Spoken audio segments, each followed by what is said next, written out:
आत्मवंदन आप सभी को। मैं रचना सेठी आप सभी का स्वागत करती हूँ सुपर चार्ज संडे 36 में। आज का टॉपिक हमारा लाइफ आफ्टर डेथ। ये टॉपिक हम डेली रूटीन में रोजमर्रा में अपने जीवन में ज्यादा बात करने में इंटरेस्टेड नहीं रहते हैं। अशुभ मानते हैं, अशुभता की तरफ ये माना जाता है टॉपिक। हम बात कर रहे हैं मृत्यु की, डेथ। जीवन कैसे जीना है इसके बारे में बात करते हैं। बहुत सारी वर्कशॉप्स अटेंड करते हैं, बहुत सारे सेशंस अटेंड करते हैं, आर्ट ऑफ लिविंग। लेकिन मरने की कला, मृत्यु की कला, ये कैसे पता चलेगा? अगर हम सही मायने में आर्ट ऑफ लिविंग जानना चाहते हैं तो हमें we have to learn it from death, मृत्यु से। मृत्यु एक ऐसा टीचर है, ऐसा शिक्षक है जो हमें सिखाती है कि हमें कैसे जीना चाहिए। अक्सर हमारे भीतर ये जिज्ञासा रहती है कि क्या होता है मृत्यु के बाद, कहाँ जाते हैं, कहाँ होंगे वो लोग, हमारे प्यारे लोग जो हमें इस दुनिया में छोड़ के जा चुके हैं, हमारे भाई बंधु, पेरेंट्स, ग्रैंड पेरेंट्स, हमारे हस्बैंड, हमारी वाइफ्स, हमारे बच्चे जो हमें छोड़ के जा चुके हैं। क्या वो मुझसे मिलेंगे? क्या हम आपस में बात कर पाएंगे, एक दूसरे को सुन पाएंगे, मिल पाएंगे? क्या वो खुशी हम फील कर पाएंगे? समझते हैं इनको। इन 5 स्टेजेस में एक अपनी पीपीटी में ऑन कर लेती हूँ। Just 1 minute.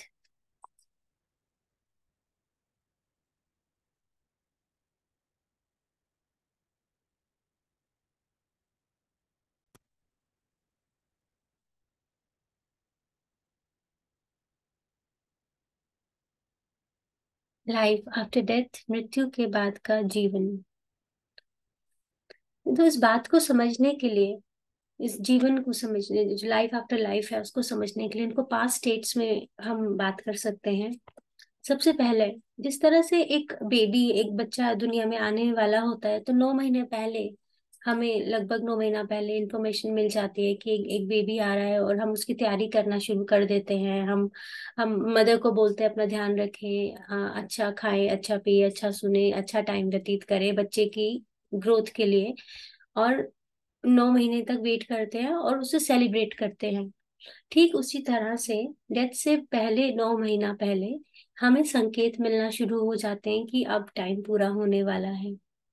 वो अलग बात है कि हम कॉन्शियस माइंड में इतने इंग्रॉस रहते हैं, हम चेतन मन में इतने रहते हैं कि हम इन संकेतों को, हम जो हमें जो भी सिग्नल्स मिलते हैं उनको इग्नोर करते चले जाते हैं, ये समझ नहीं पाते हैं, डिकोड नहीं कर पाते हैं।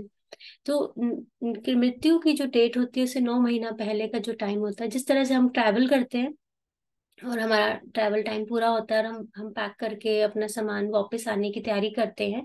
सिमिलरली ये 9 महीने आपको मिलते हैं वापसी की तैयारी के लिए।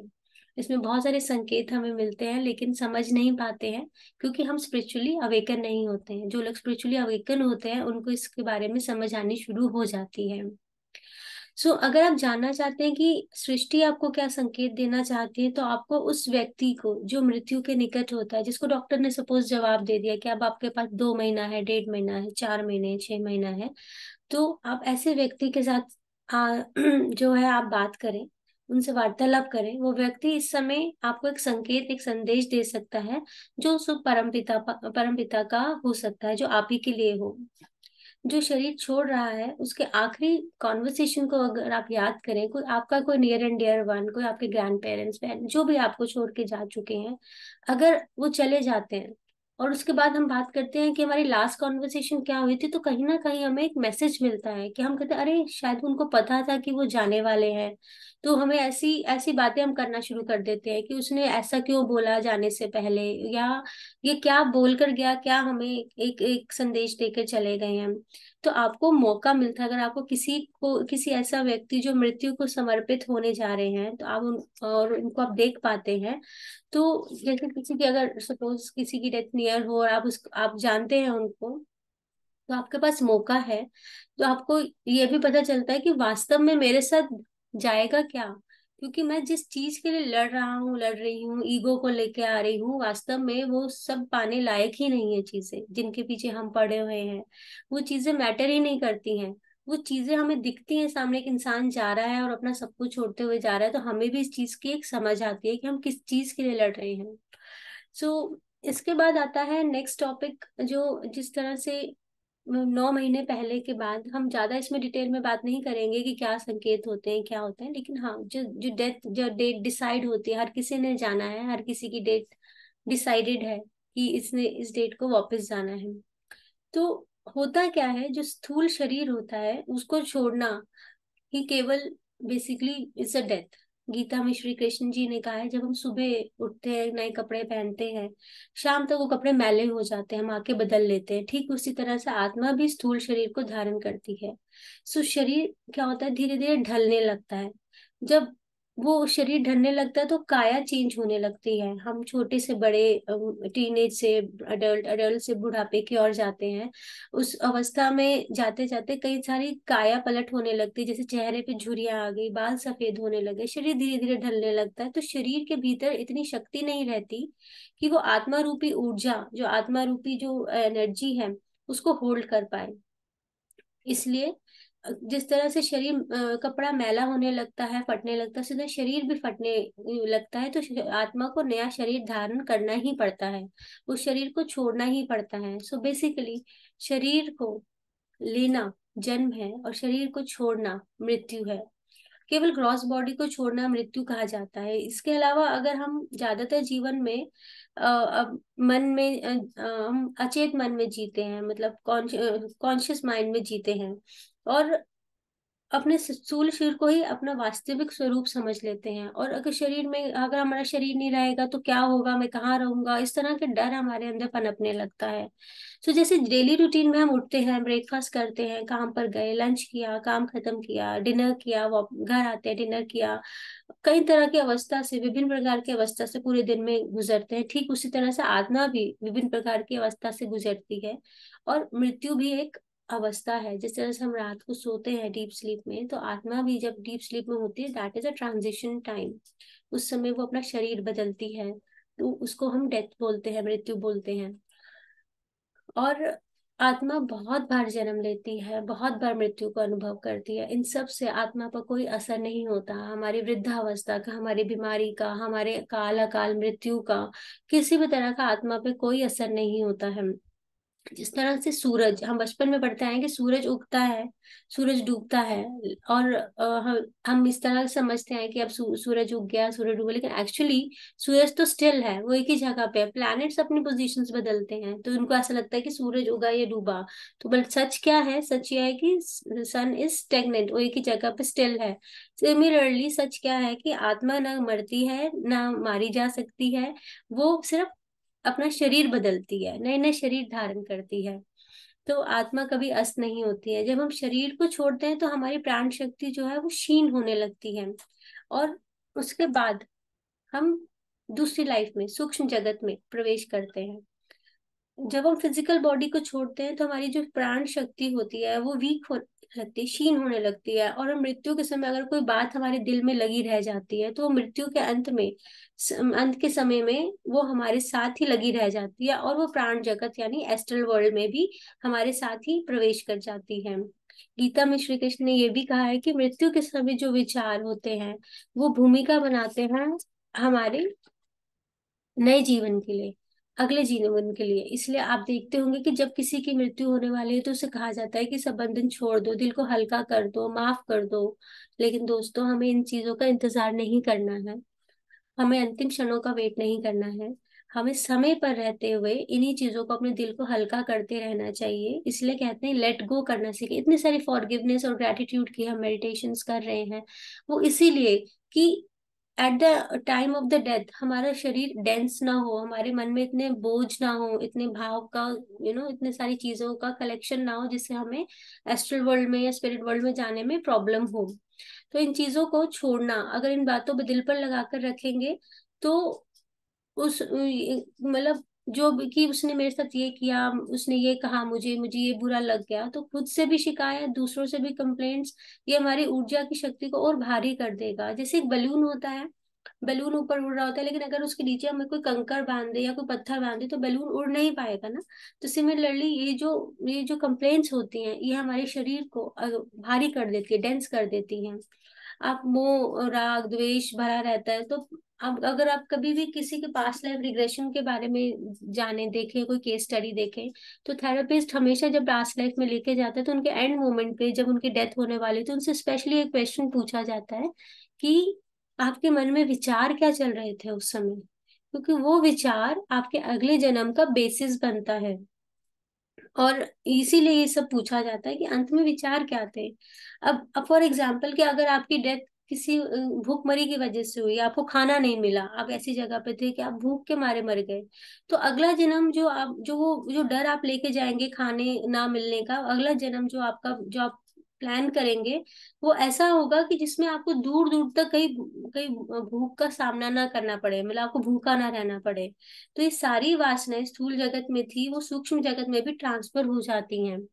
और वो सारा वो आपका जो नेक्स्ट जन्म आप प्लान करोगे इस तरह से करोगे कि कोई एक पल, एक दिन, एक एक समय ऐसा ना हो कि आपको खाने की कमी कमी ना हो। तो ये सारी फीलिंग्स जो है ट्रांसफर होती हैं आपके नेक्स्ट जन्म में। और एक्चुअली होता क्या है कि सूक्ष्म जगत में जाकर जैसी धारणा होती है, हम जीवन पहले करते थे, मृत्यु के बाद भी वैसी ही सच्चाई को अनुभव करते हैं, और अपनी मृत्यु के बाद वैसे ही संस्कारों को अनुभव करते हैं। अगर हम कहते हैं कि भगवान, हम कंप्लेंट जोन में चले जाते हैं कि भगवान तो बहुत निष्ठुर है और हम भी इतनी डिफिकल्ट लाइफ हमें दी है, तो उस समय क्या होगा आपको जब ये सब चीजें जो मन में कंप्लेंट जोन होती है, जब आप आफ्टर लाइफ में पहुंचते हैं, तो आपके आपके प्रियजन जितने भी जो आपके नोन, आपके जो आपसे पहले जा चुके हैं फिजिकल वर्ल्ड से, वो आपको आपको मिलते हैं, आपके स्पिरिट गाइड्स आपको मिलते हैं, आपको गाइडिंग एंजल्स मिलते हैं, हायर एसेंडेड मास्टर्स मिलते हैं। और वो आपको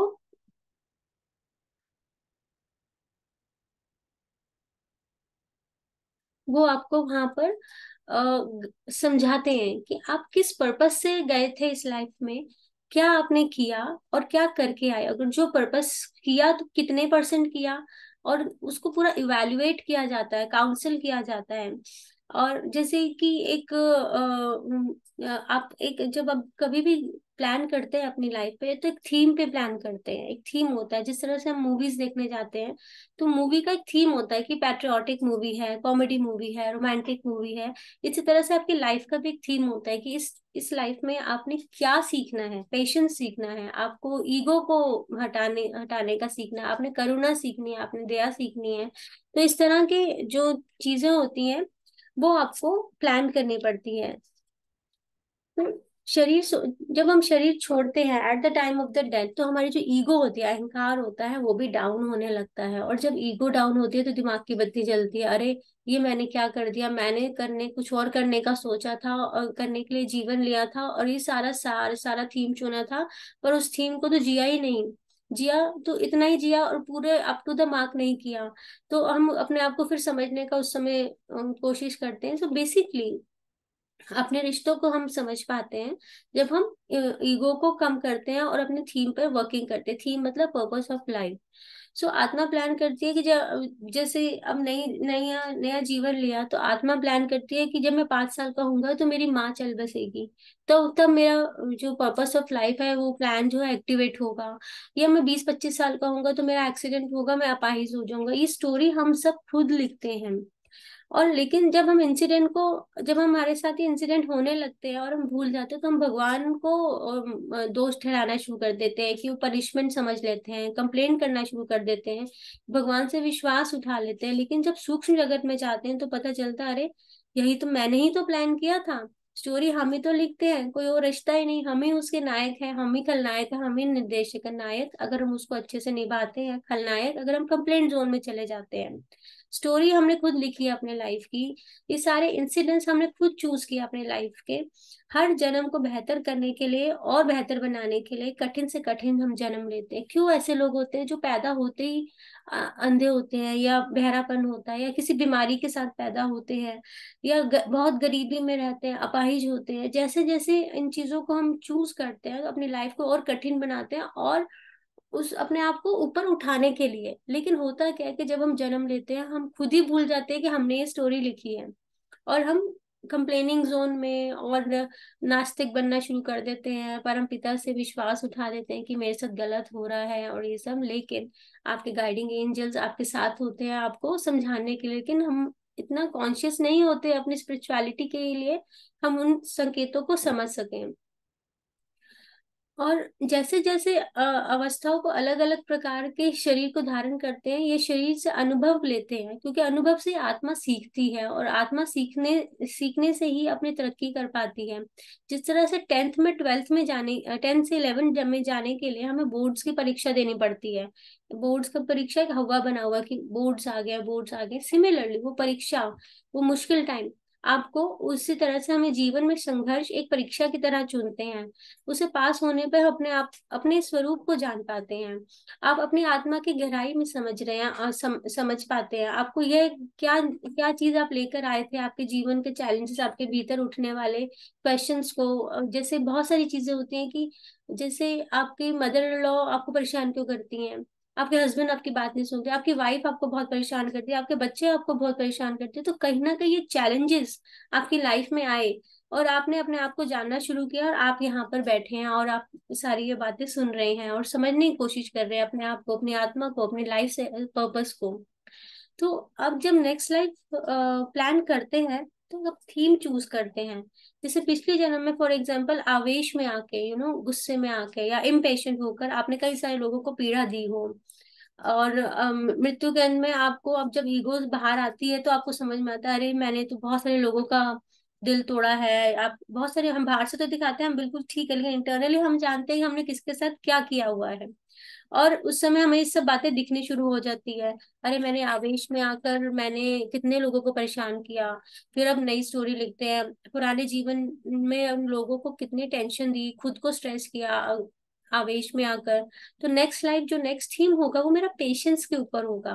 पहले मैं आवेश में था तो मैंने मुझे अपने उसको अब समझना है, अब पेशेंस को समझना है, जीवन में धैर्य को बनाना है।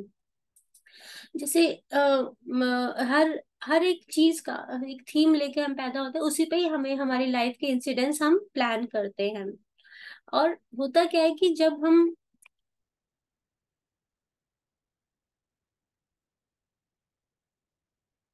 इन चीजों को लेके हम लाइफ में जाते हैं तो हमें एक मूवी दिखाई जाती है। जैसे मूवी के अंदर स्टार्टिंग से एंड तक पूरा एक दिखाया जाता है, तो हमें भी एक मूवी दिखाई जाती है कि हम किस तरह से पैदा हुए, किस माहौल में पैदा हुए, क्या हमें पर्पस था। वो इंसिडेंट्स जो हमने डिसाइड किए तो वो हमारी लाइफ में आए, तो उस समय हमने कैसे रिएक्ट किया, कैसे उस सिचुएशन को हमने अंडरस्टैंड किया, जो मुझे सीखना था क्या वो मैं सीख पाई। अब फॉर एग्जाम्पल कि मेरे पेरेंट्स थे वो बहुत इम्पेशेंट थे और उन्होंने मुझे हर चीज पे बहुत परेशान किया, वही चीज मैंने सीखी, वही मैंने आगे अपने बच्चों पे भी करना शुरू किया। लेकिन मेरे बच्चे आगे बहुत रिवोल्ट किया, घर में स्ट्रेस का माहौल, मैं भी स्ट्रेस, बच्चे भी स्ट्रेस, एटमॉस्फेयर भी स्ट्रेस्ड। तो उससे उससे क्या होता है कि उन सब चीजों से, स्ट्रेस से क्या होगा, आपका स्ट्रेस हार्मोन बढ़ेगा, कॉर्टिसोल बढ़ेगा, कॉर्टिसोल बढ़ेगा तो आपको कोई बीमारी लगेगी, बीमारी लगेगी तो क्रॉनिक बीमारी होगी। और फिर एट द एंड आप सोचेंगे कि भगवान ये मैंने क्या कर दिया, मैंने तो ऐसा कुछ किया ही नहीं कि जो मुझे ये बीमारी लग गई। लेकिन हम जान नहीं पाते कि वो बचपन से ही उसका बीज बोया हुआ था, उस पर हमने वर्किंग नहीं करी तभी ये बीमारी हमें लग गई है। हम अगर इम्पेशेंट रहेंगे तो हमारा जो जो जो भी ऐसे इंसिडेंट्स हमारी लाइफ में आते हैं जो हमें इम्पेशेंट करने के लिए आते हैं, और हमें उसमें पेशेंस से काम लेना चाहिए, अगर वो नहीं करते हैं तो हमारा जो पर्पस ऑफ लाइफ है वो फुलफिल नहीं होता। और कैसे पता लगेगा, जैसे अब हम पानी पीना है तो हमें कैसे पता चलता है, हमें प्यास लगती है तब हम पानी पीते हैं, ठीक वैसे ही वैसे पता लगेगा कि मुझे पेशेंस सीखना है। जब तक मैं अपने जीवन में इम्पेशेंस को अनुभव नहीं करूंगा, इस संघर्ष के माध्यम से अपने आप को जानने का प्रयास करेंगे। अब दो ऑप्शंस हैं, एक तो मैं इम्पेशेंट हो जाऊं बच्चों के साथ जैसे कि मेरे पेरेंट्स हुए थे, दूसरा रास्ता है, मतलब पहला रास्ता है कि और उसका कंप्लेनिंग जोन में रहना, मैं बीमार हो गया, भगवान इतने खराब है, मेरे को इतनी मुश्किल लाइफ दी, बचपन से ही मैं चैलेंजेस फेस कर रहा हूँ। या फिर आपकी तरह सुबह सुबह जाग के ध्यान करें, ऐसे सेशंस अटेंड करें, सीखें। तो आप जग गए हैं, लोग सो रहे हैं, उनको ये इन्फॉर्मेशन नहीं मिल रही है, लेकिन आप जगे हुए हैं। तो आपको ये चीज समझ में आ रही है, क्यों? क्योंकि आप, आपके अंदर एक जागृत अवस्था है आपकी आत्मा की, वो कुछ सीखना चाहती है। आप खुद को समझने का प्रयास कर रहे हैं ताकि आपका जो मार्ग, उत्थान का मार्ग, अपलिफ्टमेंट का मार्ग हो। और कंप्लेन करने से क्या होगा? कुछ भी नहीं होगा, क्योंकि जैसे कि मैंने बताया आप ही स्टोरी राइटर हैं अपनी लाइफ के, आप ही एक्टर हैं, आप ही विलेन हैं, आप ही डायरेक्टर हैं। कंप्लेन करेंगे तो आप विलेन हैं। अगर अपने पर्पस और लाइफ को जो सीखना चाहते हैं उसको सीखेंगे तो आप एक्टर हैं। तो जो आप अब किसने क्या कहा उस चीज पे अगर आप ध्यान नहीं देते हैं तो आप तरक्की तब करते हैं जब आप समझते हैं कि ये चीज एक शिक्षक की तरह आई है, मुझे सीखना है, मुझे कंप्लेन नहीं करनी है, तो उसे एक्सेप्ट करते हुए आगे बढ़ना है। और हम आगे का मार्ग खोल लेते हैं। अब हमारे हाथ में होता है कि मार्ग कब खोलना है। बहुत सारे पड़ाव, बहुत सारी चीजें हम चुनते हैं। जब तक हम अपने आप को नहीं ढाल सकते तब तक एक अब हम ये जन्म हम लेते ही रहेंगे जब तक इस टॉपिक को समझ नहीं लेते। और इसका बहुत इंपॉर्टेंट एक रोल रहता है हमारे पेरेंट्स का। जब भी हम अपनी नई लाइफ चूज करते हैं तो सबसे पहले अपने पेरेंट्स चूज करते हैं, क्योंकि वो एक भूमिका निभाते हैं हमें एक वैसा एटमॉस्फेयर, वैसा एनवायरनमेंट देने के लिए जो हम चीज सीखना चाहते हैं उसके अंदर वो हेल्प कर पाते हैं। क्योंकि अगर हम पेरेंट्स चूज करेंगे, किस कंडीशनिंग से वो लोग आए हैं, क्या क्या एनवायरनमेंट वो हमें देंगे जिससे हमें ऐसे ऐसे लोग हमारी लाइफ में मिलेंगे उनसे जुड़े हुए, और वो जो चीज हम सीखना चाहते हैं उस तरह के इंसिडेंट्स होने के लिए वो हेल्पफुल रहते हैं, कारगर रहते हैं। आई थिंक मैं आपको समझा पाई। इसके और डिटेल में मैं नेक्स्ट संडे में टॉपिक लूंगी। नेक्स्ट जो संडे हमारा टॉपिक रहेगा वो रहेगा रीबर्थ का। और रीबर्थ में हम जानेंगे कि पेरेंट्स की हमारी लाइफ में क्या भूमिका रहती है, क्यों हमें इस तरह के पेरेंट्स जो हमें आज मिले हैं वो मिलते हैं, वो हम ही चूज करते हैं। और उसके बाद रीबर्थ, पुनर्जन्म जब हम लेते हैं तो तब क्या होता है। तो थैंक यू सो मच इतने पेशेंटली मुझे सुनने के लिए। अब समय है ध्यान का। और आप सब पोजीशन ले लें, आनापानसति ध्यान करेंगे। उसके लिए हमें 3 लॉक्स लगाने होते हैं। आप लेग्स क्रॉस करके बैठेंगे सुखासन में। और अगर लेग्स क्रॉस करने में आपको प्रॉब्लम है तो एक के ऊपर एक करके इस तरह से हाथ रख सकते हैं। अपनी उंगलियों को हाथों में फंसा के गोद में रखेंगे और धीरे से प्यार से शांत मन से आईज को क्लोज करके बैठेंगे। मैं म्यूजिक ऑन कर देती हूँ।